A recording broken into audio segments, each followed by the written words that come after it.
코카콜라 회장이었던 더 글라스 테퍼턴은 시간의 중요성에 대해서 이렇게 말을 했습니다. 시간의 중요성 한번 잘 들어보시기 바랍니다. 1년의 가치를 알고 싶으면 대학 입시에 떨어진 재수하는 학생들에게 물어봐라. 1년이 얼마나 짧은 시간인지 알게 될 것이다. 한 달의 가치를 알고 싶으면 조산한 산모에게 물어봐라. 한 달이 얼마나 귀중한 시간인지 알게 될 것이다. 한 시간의 가치를 알고 싶으면 막 사랑에 빠진 연인에게 물어봐라. 그 한 시간이 얼마나 빨리 지나가는지 알게 될 것이다. 1분의 가치를 알고 싶으면 막 기차를 놓친 이에게 물어봐라. 1분이 얼마나 소중한 시간인지 알게 될 것이다. 1초의 가치를 알고 싶으면 금방 교통사고를 피한 사람에게 물어봐라. 1초가 생사를 가를 수 있는 시간이라는 것을 알게 될 것이다. 이처럼 1분 1초가 참 소중하다는 것입니다. 그런데 이렇게 소중한 시간이 벌써 금년이 6개월이 지나갔습니다.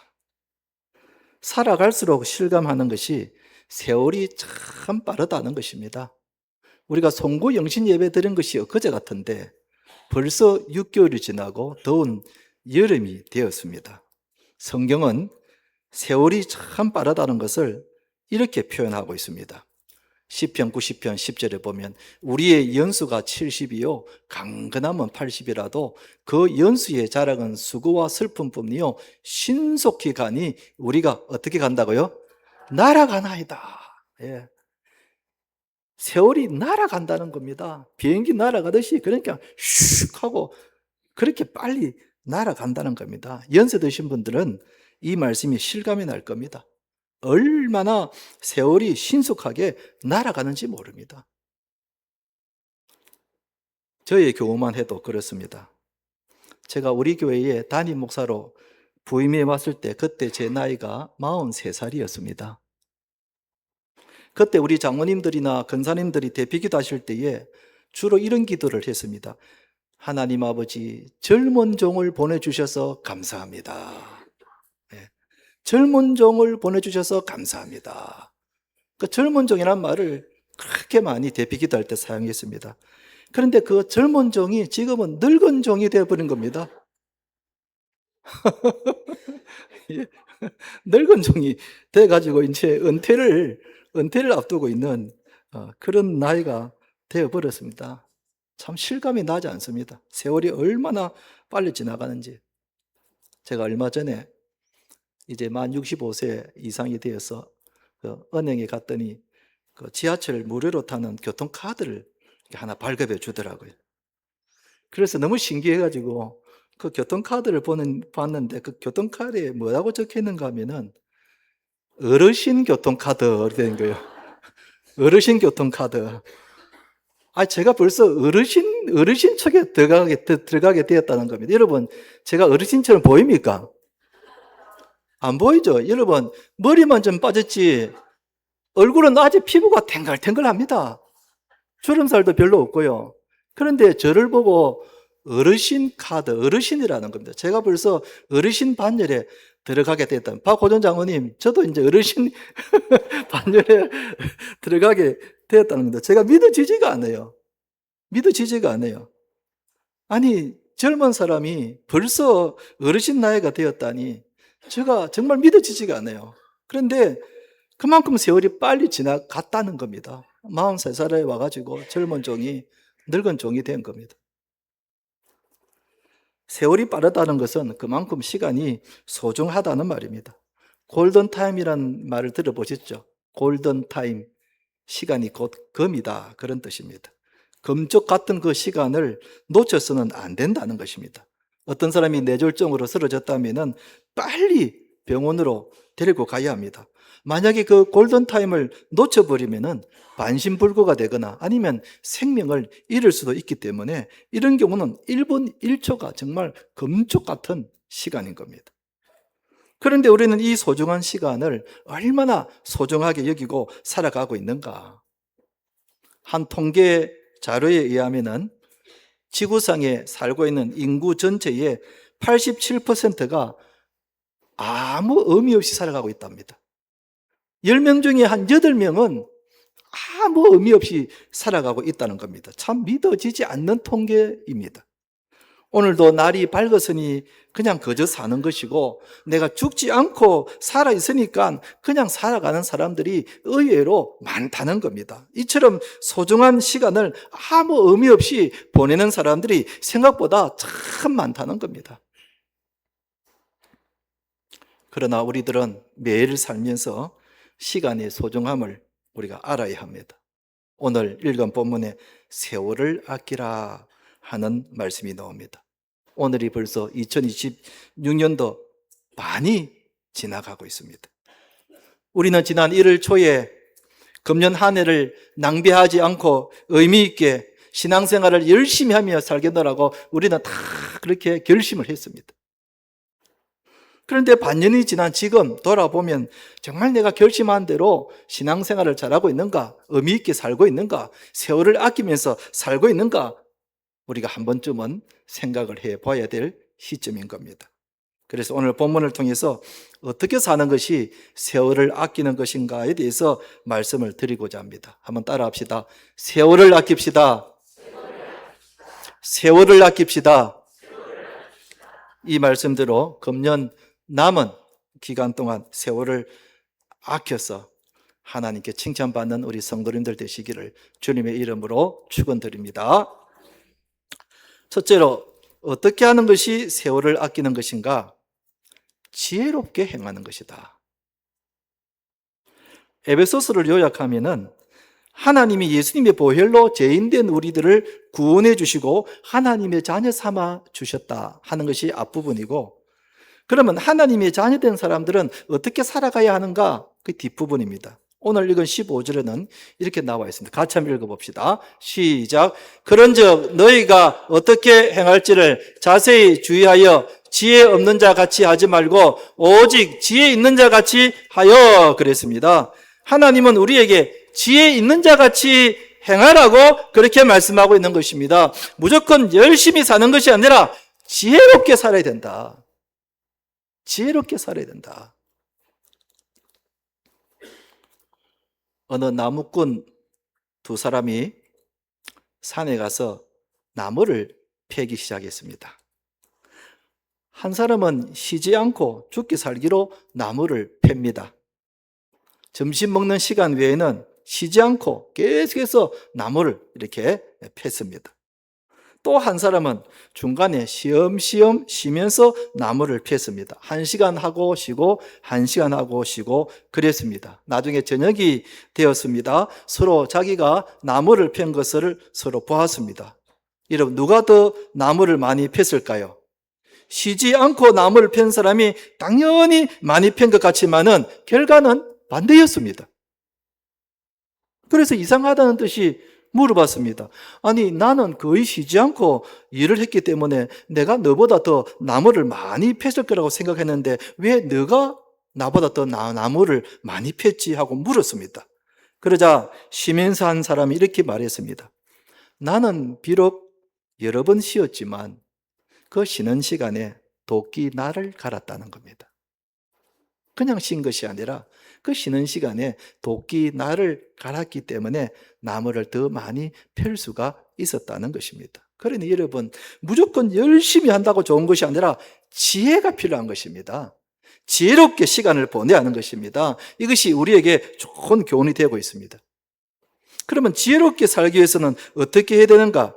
16절 보면은 세월을 아끼라 그랬습니다. 세월을 아끼라. 여기 아끼라 하는 이 단어는 당시 시장에서 물건을 살 때 돈을 아낀다 하는 바로 그 아낀다는 말과 똑같습니다. 돈을 아낀다. 장사하는 용어, 시장에서 쓰는 상업 용어가 될 수 있습니다. 물론 요즘은 정찰제로 물건을 팔기 때문에 뭐 깎을 수가 없죠. 그냥 가격 그대로 물건을 사지만은 저 어릴 때만 하더라도 시장에서 물건을 살 때 물건값 깎는 것이 보통이었습니다. 그렇죠? 보통이었습니다. 제가 어릴 때 어머니를 따라 시장에 이렇게 자주 따라가곤 했는데, 저희 어머니가 이제 시장에서 옷가게에서 옷을 하나 삽니다. 아줌마 이거 얼마요? 하면 10,000원입니다. 이렇게 합니다. 그러면 저희 어머니가 아유 비쌉니다. 8,000원에 주세요. 이렇게 말합니다. 그럼 주인이 아이고 그렇게 못합니다. 그럼 손해봅니다. 안 됩니다. 그럽니다. 그럼 저희 어머니가 어떻게 하는가? 아유 안 되겠네. 그럼 다른 데 가야 되겠네 하고 싹 돌아서서 가는 척 합니다. 그러면 주인이 딱 붙잡습니다. 붙잡아가지고 아이고 아줌마 그러면 9,000원에 줄 테니까 9,000원에 가져가있어. 이렇게 합니다. 그럼 저희 어머니가 10,000원짜리 옷을 1,000원 깎아가지고 9,000원에 사는 겁니다. 아, 저희 어머니가 물건 깎는 실력이 보통이 아닙니다. 가는 척 하는 겁니다. 여기서 돈을 아낀다. 그 말과 똑같습니다. 시간을 그렇게 아끼라는 겁니다. 세월을 아끼라는 말은 돈을 아끼듯이 그렇게 해서 시간도 아끼라는 겁니다. 이게 하나님께서 지혜로운 것이라고 말씀하고 있는 것입니다. 그런데 한 가지 우리가 궁금한 게 있습니다. 세월을 아끼라 하면서 이런 말씀을 했습니다. 다시 16절을 보면은 세월을 아끼라. 그 다음에 무슨 말이 나옵니까? 때가 악하니라. 세월을 아끼는 것과 때가 악하는 것이 무슨 관계가 있을까? 얼핏 보면 아무 관계가 없는 것 같이 보이는데, 그런데 세월을 아끼라. 저기는 없습니다만은 왜냐하면 때가 악하기 때문이다. 이렇게 이해를 하면은 됩니다. 무슨 관계인가? 관계가 있다는 겁니다. 왜냐하면은 세상에는 시간을 낭비하도록 유혹하는 악한 것들이 너무 많다는 겁니다. 우리의 시간을 빼앗아가는 것들이 많다는 겁니다. 여러분, 대표적으로 TV가 그런데요. 우리나라 사람들이 하루 TV 보는 시간이 8시간이라 그럽니다. 8시간. 보통 잠자는 시간하고 비슷한 겁니다. 거의 하루 종일 TV를 켜놓고 보는 겁니다. 시간 다 빼앗기는 겁니다. 요즘은 또 다 폰을 갖고 있으니까 이 폰을 가지고 얼마나 시간을 보내는지 모릅니다. 유튜브를 보기도 하고, 또 게임을 하기도 하고, 우리 자녀들, 중고등부 학생들, 대학생 자녀들은 밤늦게까지 자기 방에서 뭐 하는지 압니까? 폰 가지고 게임을 합니다. 게임합니다. 밤새도록 합니다. 그러니까 아침에 못을 나는 겁니다. 시간 다 빼앗기는 거예요. 자는 시간 빼앗기고, 공부할 시간 빼앗기고, 다 빼앗기는 겁니다. 또 요즘은 재밌는 것들이 너무 많아가지고, 이런 데에 시간을 보내는 사람들이 참 많습니다. 무슨 맛있는 맛집 찾아다니는 사람들이 많아요. 저 TV에 보니까 충청도지 대전인가 거기 어떤 유명한 맛집이 있는데, 이제 TV에 거기 진행하는 그 PD가 어디서 왔냐고 물었더니 저 강원도에서 왔다고, 어떤 사람은 저 부산에서 왔다 그러고, 아니 뭐 그 밥 한 끼를 먹으려고 몇 시간씩 걸려가지고 그 대전에 와가지고 그 맛집에 가서 밥을 먹어야 하는지. 또 요즘은 아주 경치가 좋은 핫플러스 이런 데를 막 찾아다닙니다. 물론 뭐 그게 나쁘다는 말은 아닙니다만은, 그런데 너무 그런 곳에 시간을 다 빼앗기는 겁니다. 그러면서 시간을 너무 많이 빼앗기는 겁니다. 그러다 보니까 하나님의 자녀로서 마땅히 해야 할 일에는 시간이 없는 겁니다. 성경 보는 시간, 기도하는 시간, 헌신하는 시간, 전도하는 시간, 사랑방 가는 시간, 섬기는 시간, 시간이 없는 겁니다. 여러분, 지난 한 주 동안에 여러분들 성경을 얼마큼 읽었습니까? 여러분 지난 한 주 동안에 기도를 얼마나 했습니까? 못했다면 왜 그랬습니까? 시간이 없어서 못한 거죠. 시간이 없어서 못한 겁니다. 세상의 시간을 다 빼앗기는 겁니다. TV에 빼앗기고, 폰에 빼앗기고, 게임에 빼앗기고, 맛집에 빼앗기고, 다 빼앗기는 겁니다. 세월을 아끼라 때가 악하니라. 세상이 우리를 경건생활 못하게 빼앗는 겁니다. 신앙생활 못하도록 빼앗는 겁니다. 예배 못 드리도록, 기도 못하도록, 성경 못 읽도록 시간을 자꾸 빼앗는 겁니다. 그러니 세상이 우리를 그렇게 유혹하고 있다는 것입니다. 그렇기 때문에 우리는 지혜롭게 세월을 아껴야 합니다. 특히 지난 6개월 동안 내가 돌아보면은 후회스러운 일이 많다면 이제 남은 6개월 동안은 최선을 다해서 살아가야 합니다. 그래서 금년 연말에 가서 내가 한 해를 돌아보면은 그리고 의미 있게 살았다는 그런 생각이 들어야 되지 않겠습니까? 만약에 지난 6개월 동안 그렇게 살지 못했다면은 이제 7월 달부터는 더 열심히 살아야 하는 겁니다. 요즘 월드컵이 한참 진행이 되고 있는데 우리 인생이 축구 경기와 비슷합니다. 지금 축구가 전 후반 90분을 뛰잖아요. 그리고 중간에 하프타임이 있잖아요. 그런데 만약에 전반전에 2대1로 지고 있다. 그러면 후반전은 어떻게 되겠습니까? 열심히 뛰어야 됩니다. 어떻게 하든지 열심히 뛰어야 됩니다. 다른 데 신경 쓸 필요 없고 그리고 여유를 부릴 겨를이 없습니다. 골을 이어서 어떻게 하든지 비기든지 이기든지 해서 열심히 뛰어야 되는 것이지 그냥 설렁설렁 해가지고는 안 됩니다, 여러분. 지고 있으면은 후반전에는 전반전보다 더 열심히 뛰어야 됩니다.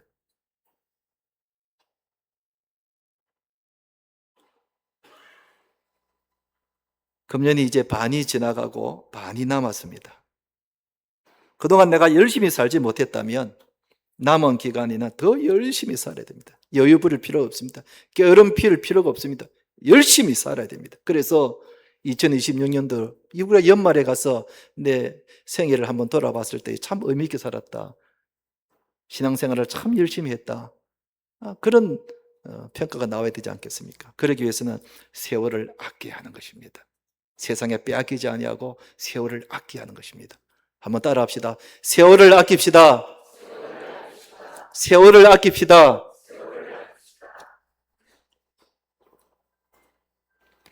두 번째는 어떻게 하는 것이 세월을 아끼는 것인가? 주의 뜻대로 사는 것이다. 다시 본문을 봅시다. 세월을 아끼면서 무엇을 이해하라고 했는가? 17절을 같이 한번 읽어봅시다. 시작. 그러므로 어리석은 자가 되지 말고 오직 주의 뜻이 무엇인가 이해하라 그랬습니다.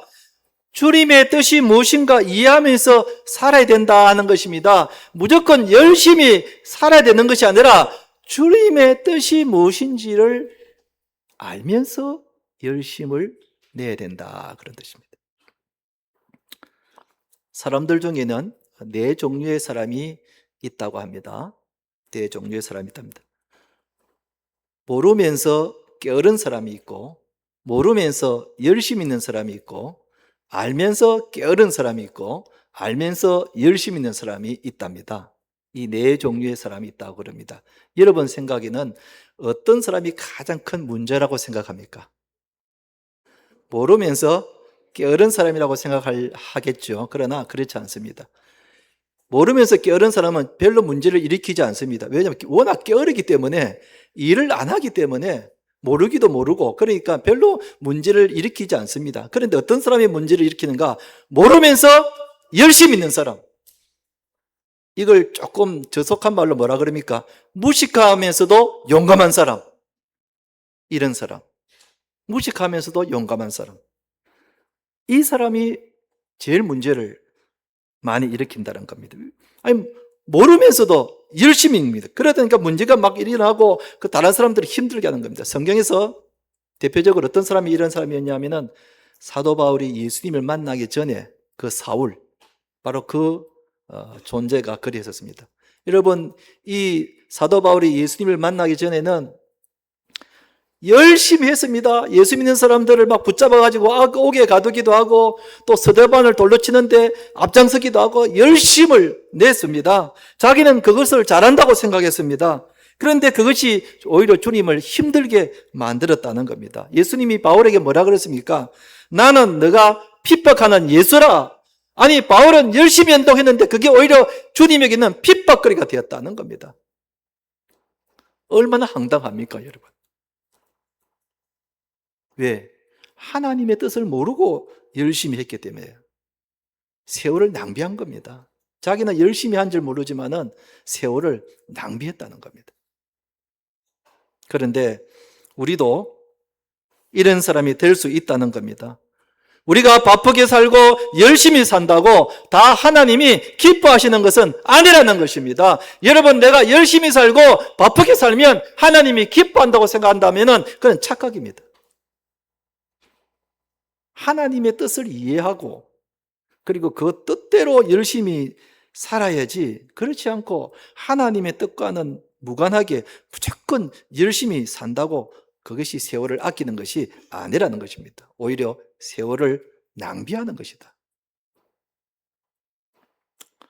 제 대학부 친구 중에 대학부 때는 참 열심히 신앙생활 했던 친구였는데 나중에 이제 뭐 직장에 다니고 대기업에 다니고 이제 이런 친구가 있는데 이 친구가 아주 열심히 살고 있는 겁니다.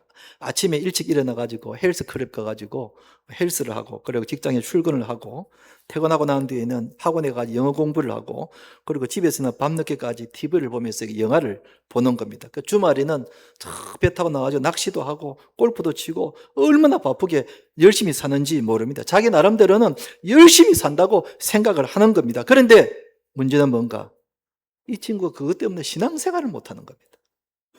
교회를 안 나오는 겁니다. 주말만 되면 막 배 타고 밤새도록 낚시하고 이러니까 주일 아침에 일어날 수가 없는 거예요. 와도 그냥 멍하니 그냥 앉아만 있다가 가고, 세상 일과 자기 일에 너무 열심을 내니까 신앙생활을 제대로 하질 못하는 겁니다. 이런 사람은 주님의 뜻과는 무관하게 살기 때문에 잘 사는 것이 아닙니다. 세월을 낭비하는 겁니다. 어리석은 사람입니다. 세월을 낭비하는 겁니다. 주님이 원하는 삶을 살지 못하고 있는 겁니다. 그런 사람은 주님께 인정을 받지 못하는 겁니다. 제가 대학부 때 일입니다. 기말고사 시험을 치는데 열심히 답을 적었습니다. 얼마나 열심히 답을 적었는지 앞면이 부족해가지고 시험지 답 있으면 앞면이 부족해가지고 뒷면까지 답을 이렇게 적었습니다. 혹시 교수님이 채점하면서 뒷면을 보지 못할까봐 밑에다가 진한 글씨로 교수님 뒷면에도 있습니다 하고 진하게 이렇게 쓸 정도로 그렇게 딱 표시도 해놓고 그렇게 아주 열심히 많이 적었습니다. 그리고 이제 제출하고 나오면서 참 흐뭇한 마음으로 나왔습니다. 이거는 분명히 A 아니면 A 뿌리다, 이렇게 자신만만하게 생각을 했었습니다. 그리고는 나중에 성적표가 나왔는데 그 과목이 D가 나온 겁니다. 아무리 생각해도 이해가 안 되는 겁니다. 충격을 받았습니다. 아니 그렇게 많이 적고 그렇게 잘 적었는데 어떻게 D가 나오는가. 그래서 너무 제가 황당해가지고 그 담당 교수님을 찾아갔더랬습니다. 교수님, 제가 얼마나 많이 적었는데 어떻게 D가 뭡니까? 혹시 잘못된 거 아닙니까? 그랬더니 교수님이 내 답안지를 이렇게 찾아가지고 이렇게 쭉 훑어보시더니 하시는 말씀이, 자네는 많이 적기는 적었는데 내가 요구하는 답은 하나도 없다는 겁니다. 답은 많이 적긴 적었는데 교수님이 요구하는 답이 아니라는 겁니다. 그래도 많이 적어서 내가 성의를 생각해서 F를 안 주고 D를 줬다는 겁니다. 여러분, 저는 열심히 적는다고 적었지만은 교수님이 요구하는 답이 그게 아니었습니다. 아무리 많이 적어도 아무 소용이 없더라는 겁니다. 그런데 여러분, 우리 인생이 그럴 수 있다는 겁니다. 나는 꽤 열심히 산다고 살았는데 하나님이 요구하는 그런 삶이 아니라면은 아무 소용이 없다는 겁니다. 나는 부지런히 살았다고 생각되고 내가 열심히 살았다고 생각하는데 하나님이 요구하시는 그런 삶이 아니라면은 그 아무 소용이 없다는 겁니다. 참 얼마나 황당합니까, 여러분? 얼마나 황당합니까? 세월을 낭비하는 겁니다. 주로 세상 일에 열심을 내는 사람들이 여기에 해당합니다. 눈코 뜰 데 없이 막 열심히 삽니다. 아침 일찍 일어나고 밤 늦게까지 막 일을 하고 하는데, 그런데 거기는 하나님이 요구하는 삶이 없는 거예요. 하나님이 요구하는 삶이 없는 거예요. 자기는 열심히 산다고 사는지 모르지만 하나님 입장에서 보면 세월을 낭비한 겁니다. 그래서 우리는 열심히 살되 주님의 뜻대로 살아야 하는 겁니다. 한번 따라 합시다. 주님의 뜻대로 삽시다. 주님의 뜻대로 삽시다. 이제 말씀을 맺겠습니다. 2026년도가 벌써 반이 지나가고 있습니다. 이제라도 우리가 남은 기간 동안에 하나님이 우리에게 오늘 주신 이 말씀, 세월을 아끼라 하신 이 말씀을 마음속에 새기고 지혜롭게 행하고 주님의 뜻이 무엇인지 알아서 주님의 마음에 합한 자녀로 살아가는 우리 성도님들 되시기를 주님의 이름으로 축원드립니다.